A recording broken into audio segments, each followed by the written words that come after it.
Hello, it's the Gemin again. In this video, we will be taking a look at the Master Grade MSM07S Zigok. Boy, that's a handful to say. There are actually two versions of this kit. One is this Char Aznable Custom, and then there's a mass production type that's blue. I'm not sure if there are actual differences between the two versions, so please leave that in the comments if you've checked both kits. So, for those that don't know, this mobile suit is from the very first Gundam series that aired in Japan back in 1979. That started the Universal Century timeline, which is my personal favorite timeline.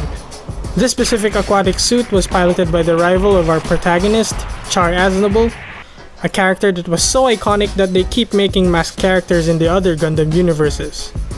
Well, that's enough of that, just a little history lesson for ya.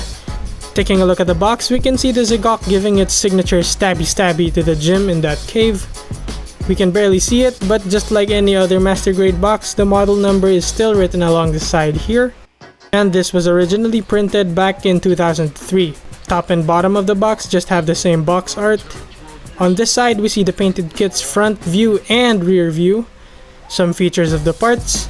On the other side, we have some action poses with that very unlucky gym featured over there. Here's the inner frame, all painted up and detailed. Mostly a complete inner frame there, except for the feet, the torso, and the claws.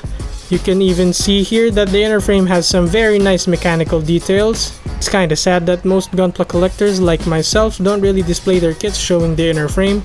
But hey, it's nice that we get that option. We got some pilot figures and some markings. Down here we can see that it retails for 3,000 yen, just about 1,500 pesos. I've actually already built this some time ago, so I'll just show you what's left in the box. We got a really cool poster just like the Camphor. We have the manual, some awesome sketches in there. We got some blah blah blah in the centerfold, the painting guide, the marking guide, and the back is the rear view of the kit. We have a small sticker sheet and some dry transfer decals. Not really a lot in the box, but hey, this kit's really cheap. So here's the Zigok all built up. The build was really simple, even simpler than the Camphor or the One Year War Gundam. The most challenging part about putting this thing together are those vents, but I'll get to that later. It's quite a refreshing experience actually, since most of the parts are so huge. We'll probably be done snap building this kit just in one day. And I absolutely love this design. It just gives off a very evil robot vibe. And it gives me a very nostalgic feeling about wanting to have that cool robot toy when I was a kid. Anyway, let's get to the articulation. For the head body, we have a movable mono eye, but we have to take all these parts off to rotate that. We have a cockpit hatch over here, which is actually hard to open without using some kind of tool, so let me get my knife. There we go, seated pilot in there. And the vents move individually. These were kinda hard to slot in there properly, because there's a specific way you have to insert them, and be sure to be careful with those pieces cause you don't get any extra. The backpack doesn't move at all, but we have some nice turbine details. The waist has two ball joints, so you got some pretty good movement, but take note it has the tendency to pop off like this. And by the way, we have these rubber parts, which I'll be pointing out. The arms are just ball jointed segments stacked up, so you can do whatever. They also extend and retract like this. See here some more of those rubbery parts. We have this elbow joint. The claws are individually articulated and they can rotate. The legs are similar to the arms. Extend, retract, knee.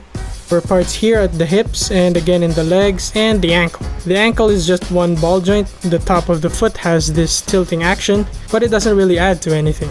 Other than that, the foot is just a brick. But again, very nice details. Using all those moving parts, you can pretty much do any cool or funny poses with the Zigok.